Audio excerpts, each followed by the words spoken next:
U.S. President Donald Trump is granting top automakers a 1-month exemption to his tariffs on Canada and Mexico. The decision coming less than 2 days after they were imposed. Now, Canadian officials and provincial leaders, though, are not budging on their retaliatory measures, including Premier Doug Ford, who is making it clear that he will not be satisfied until the tariffs are scrapped altogether. Queen's Park reporter Sean Jeffords has more. Doug Ford continued to push back against Donald Trump's tariffs on Canadian goods. And even though Ontario's auto sector appears to have been granted a 1-month exemption, the Premier says it's not good enough. I always worry when someone says 30-day reprieve, that gives them a chance to start, lining things up and planning their next move. And as we all know that what the President says today may change tomorrow. We've seen this pattern. The goalposts change constantly. Ford stressed that unless all of the tariffs are removed, he's not prepared to back off his retaliatory actions, like pulling U.S. booze from LCBO shelves. And if Trump wants to renegotiate trade deals with Canada and Mexico, he should get on with it. Zero tariffs, and we are not going to budge. We aren't going to buckle down. Let's move forward to the USMCA deal or CUSMA deal or NAFTA, whatever you want to call it, and let's start moving forward. But we will not budge. Zero tariffs, and that's it. And Ford's aggressive comments from Tuesday, singling out Donald Trump, appear to have been noticed. According to a report from the Globe and Mail, confirmed by CBC, Trump's Commerce Secretary, Howard Lutnick, called Ford personally to ask him to tone down his rhetoric. Ford refused. But today he downplayed the impact of his words, saying instead Americans are causing Trump to reconsider his plan. I think the American people are our closest allies. They're voicing their opinion. They're frustrated. The CEOs, the market tanked. That's what really caught his attention. Liberal leader Bonnie Crombie was back at Queen's Park for the first time since the provincial election. She asked Ford to recall the legislature immediately to address the tariffs and to strike an all-party task force to break down interprovincial trade barriers. By working together, we can bring stakeholders and industry along and work together with party leaders in other provinces. We can't waste a single moment to further delays or dithering. Ford has said he's working with the rest of Canada's premiers on a plan to remove interprovincial trade barriers. It's not immediately clear when that plan will be made public or when Ontario's legislature will return. Ford has previously said MPPs won't be sworn in until at least March 17th. Sean Jeffords, CBC News, Toronto. And we are continuing to track the economic impact of Trump's trade war against Canada. Tonight, Chris Glover looks at what the U.S. tariffs could mean for an already cooling GTA housing market. Even if building supplies stay here in Canada and are not subject to 25% U.S. tariffs, the GTA housing market could still be in for a rude awakening. The word calamity does scare me, and I think there's a certain uncertainty within the market right now. The GTA's Building Industry and Land Development Association anticipates the trade war's economic uncertainty will likely lead to fewer homes being built and prices going up. We have an industry that really is facing a lot of challenges right now. You add in further economic uncertainty, and it will potentially discourage people from making that purchase. He suggests removing GST on homes, speeding up approvals, and eliminating development charges. But these are ideas home builder associations have been calling for years. We can't correct the past, but we can focus on the future. My message to them is, we've done it before, we'll do it again. Speaking directly to developers, Toronto's mayor says she's already begun some of those changes. The city's also pushing ahead as a major developer itself, planning to build 65,000 new rent-controlled homes by 2030. But the mayor says Toronto needs help. In light of the tariffs, probably more. We can do more if the provincial and the federal government can support us, and I think they will. We have to stand strong as against them. And one way we do that is by building our country up. And it's time to build for sure. Speaking in Toronto this week, no specific pledge from the federal housing minister, and the provincial minister sent CBC Toronto a statement saying he too is monitoring and stands ready to help Ontario builders. But consider this, the number of GTA homes on the market increased by over 5% last month, and yet home sales in the GTA fell by over 27% compared with a year ago. Meantime, the average selling price also declined a bit, but the average GTA home remains over $1 million. Last year was a bad year. It's not even like we're comparing ourselves to a good year. So definitely the housing market to start off 2025 is very, very sluggish. Do you feel like we're not in a strong position already, and this might make the situation even worse for the GTA housing market? Probably. You know, it's interesting because in the last quarter of 2024, there's a lot of optimism. Buyers were jumping back into the market. A lot of buyers thought things were going to be busy this spring. Rates were falling. This real estate broker says that optimism has reversed in the past 6 weeks and says the U.S. trade war is already scaring buyers. It's pulling buyers to the sidelines. All of this economic uncertainty is not good for housing. In housing markets and in most markets, we like predictable markets. You have buyers that were waiting because they were hoping rates were going to continue to go down.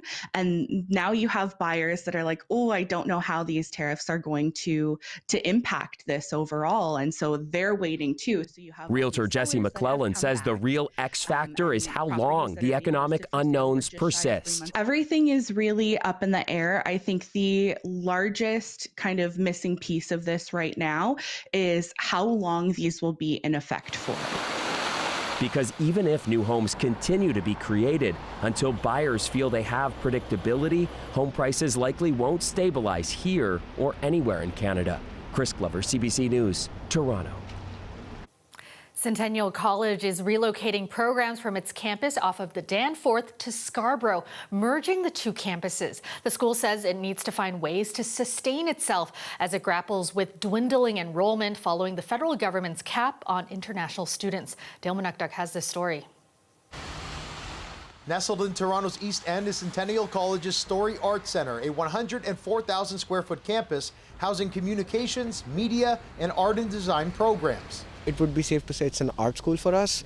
So connecting with different artists or, networking is much more easier. Personally, this building is really good. Like I prefer this building over Progress. Centennial made the decision Wednesday to relocate all programs to the main campus in Scarborough for the summer of 2026. It says it's due to the federal cap on international study permits and what they say is insufficient provincial funding. The vitality of our campuses is not as great as it used to be. And so in order to ensure the vitality of the campuses, we're relocating, consolidating on one campus. Some students not in favor of the move. It's not only a loss for the faculty who live in the area, but I think it'll be a loss for a lot of students who maybe live in this area or even downtown. I live in the West End, so it's easy on the subway, just straight through. That's one of the reasons I chose this course as well. My previous course, it was a huge campus and it was quite overwhelming.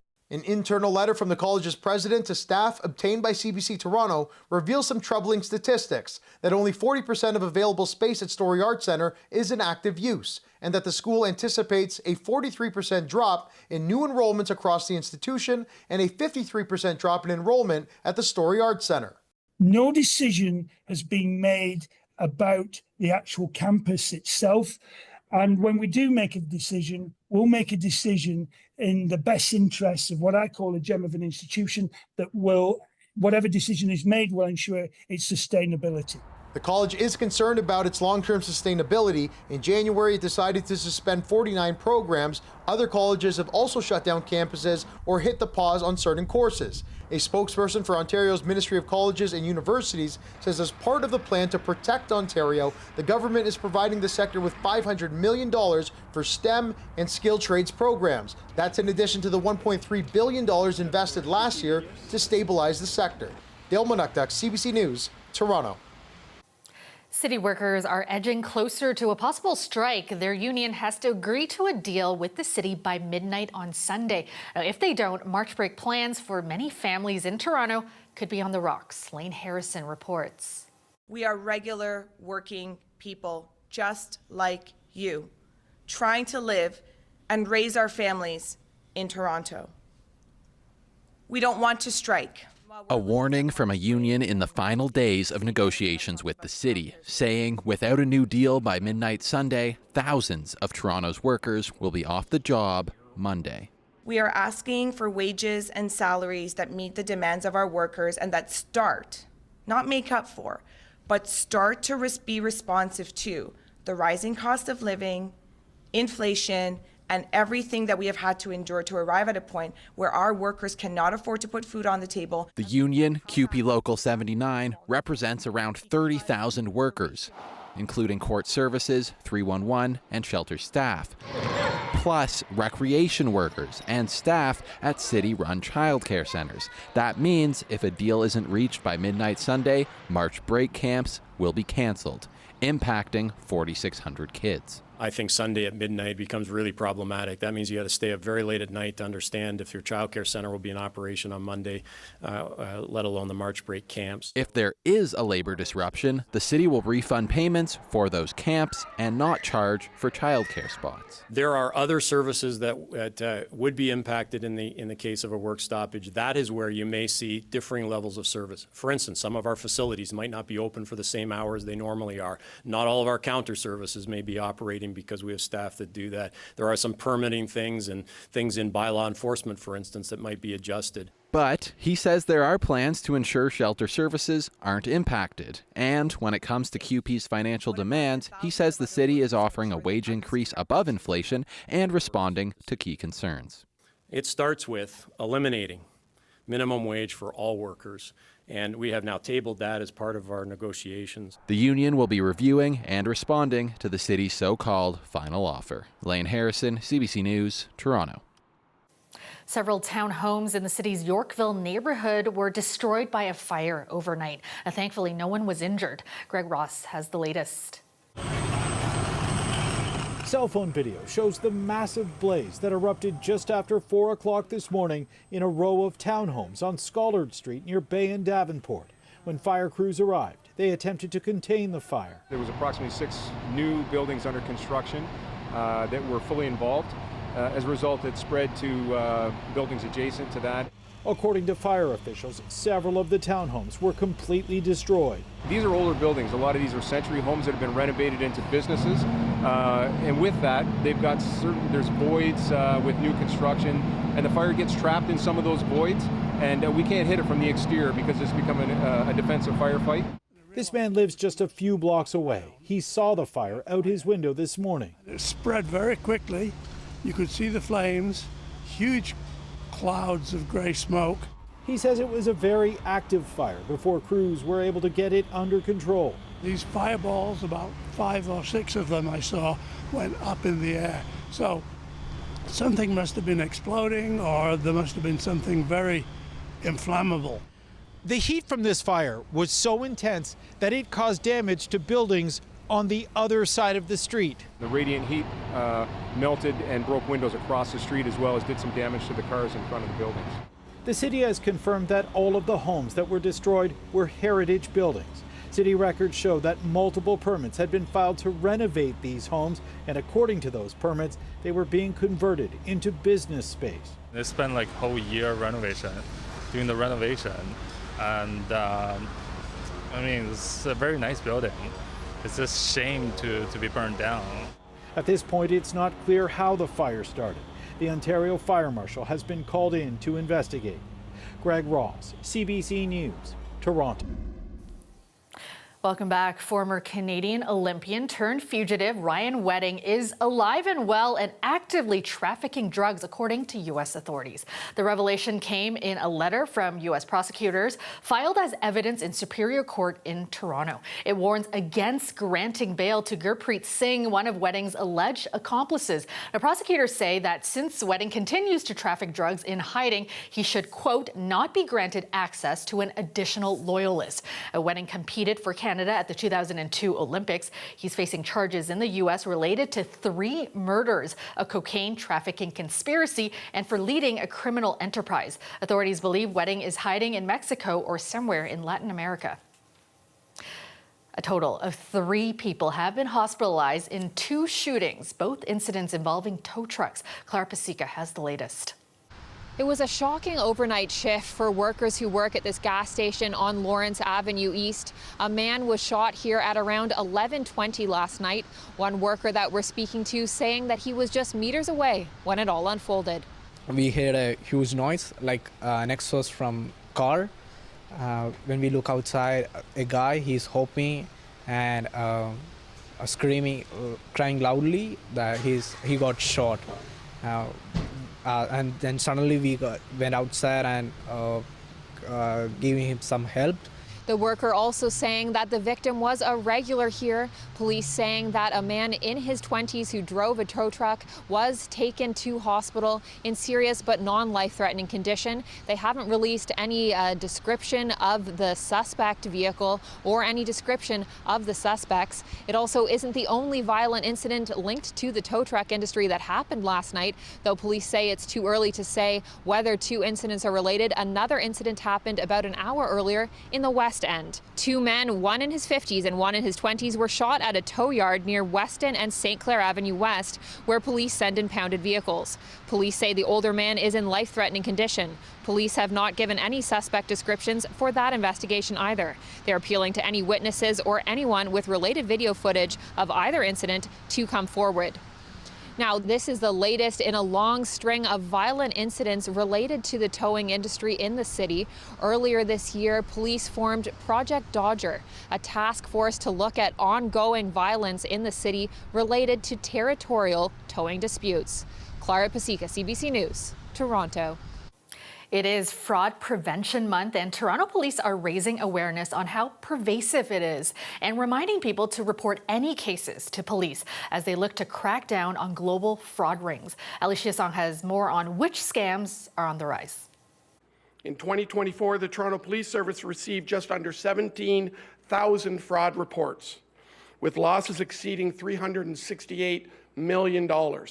Toronto police say fraud has reached unprecedented levels in the city, and those numbers don't even tell the full picture. Fraud is vastly underreported, and we believe the actual numbers to be 10 to 20 times higher. Police say frauds like investment, crypto, and romance scams, or some crooked combination of all of the above, are on the rise and largely unreported because people are ashamed or they feel there's no course of action. Where have these investigations taken you? Cross-border, really. We work with all the partners around the world. We work with Europol. We work with the RCMP liaison officers.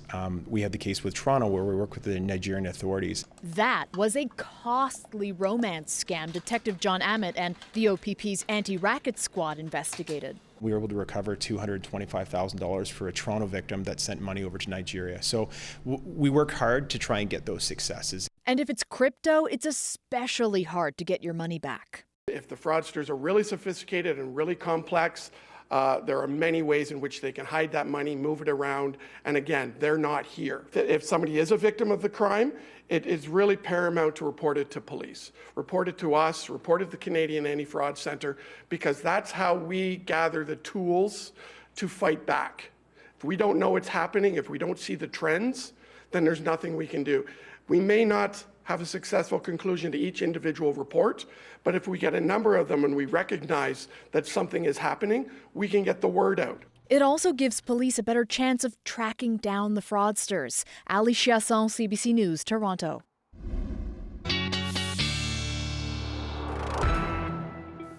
All right, Colette joins us with your extended forecast. And Colette, quite mild today, but I know, as you said, temperatures are going to be dropping. Yeah, we have to get ready for this, prepare ourselves for what's to come next, right? We've had just about everything in there to contend with, and including some double-digit temperatures. Okay, not in Toronto, but they were in play not that far away. So let's kind of start there with some of the positives, like Sarnia and Windsor at 13 degrees, London at 11 degrees, St. Catharines 12, and would you believe there were even times during the day where there was sunshine along with that 13 degrees in southwest Ontario. But we also know we've had certainly the rainfall, some embedded thunderstorms, and with that risk because of the melting occurring with the snowpack of some of that localized flooding and lots of the rivers under flood watches. So that's been something of concern. And now, as the temperature will be falling through the overnight hours into tomorrow, we have to start thinking about winter weather travel advisories advisory because some of this leftover moisture changes over to a mix and then even into some wet snow. So some areas where roadways could be very slick, especially tomorrow in the early part of the day, but that risk is even there into the afternoon. And the winds will be strong too, so some blowing snow advisories. And then add to that we've had some dense fog as well developing behind this system. As the winds pick up, that will mix the atmosphere and continue to help with the dense fog situation. But just kind of taking this from midnight onward, and you see that changeover. We go from the rainfall exiting and it turning over to snow. Now, in terms of what will happen here with accumulation, much of this will just be a dusting or kind of melting on contact, certainly for the GTA. That's what I'd anticipate. So I'd say maybe a centimeter or two would be about the best we do there. But back towards Goderich, Hanover, there's some areas where you might pick up more of that 4 or 5 centimeters or so with that snowfall. And then eventually we do get some clearing on the backside of this, but it sets us up for snow squalls because those strong winds carry on Thursday into at least the early part of Friday before they improve. A look then at that snowfall potential. Yes, not very high with this, but going from, sunshine in some cases and 13 degrees to snow and winter weather travel advisories. We just have to change our mindset on this. Overnight tonight, our temperature in Toronto slides down to 0, but it will keep falling through the day and we'll actually end up around -2 into the afternoon hours. Late day, we get into that clearing, but do watch out for some kind of nasty areas on the roadways. Yeah, as you mentioned, I like the sunshine today, I have to say. Anytime there is a little bit of sunshine this time of year, it's always good, right? Yeah, of course. All the time we have tonight. Thanks for watching. Have a great night, everyone.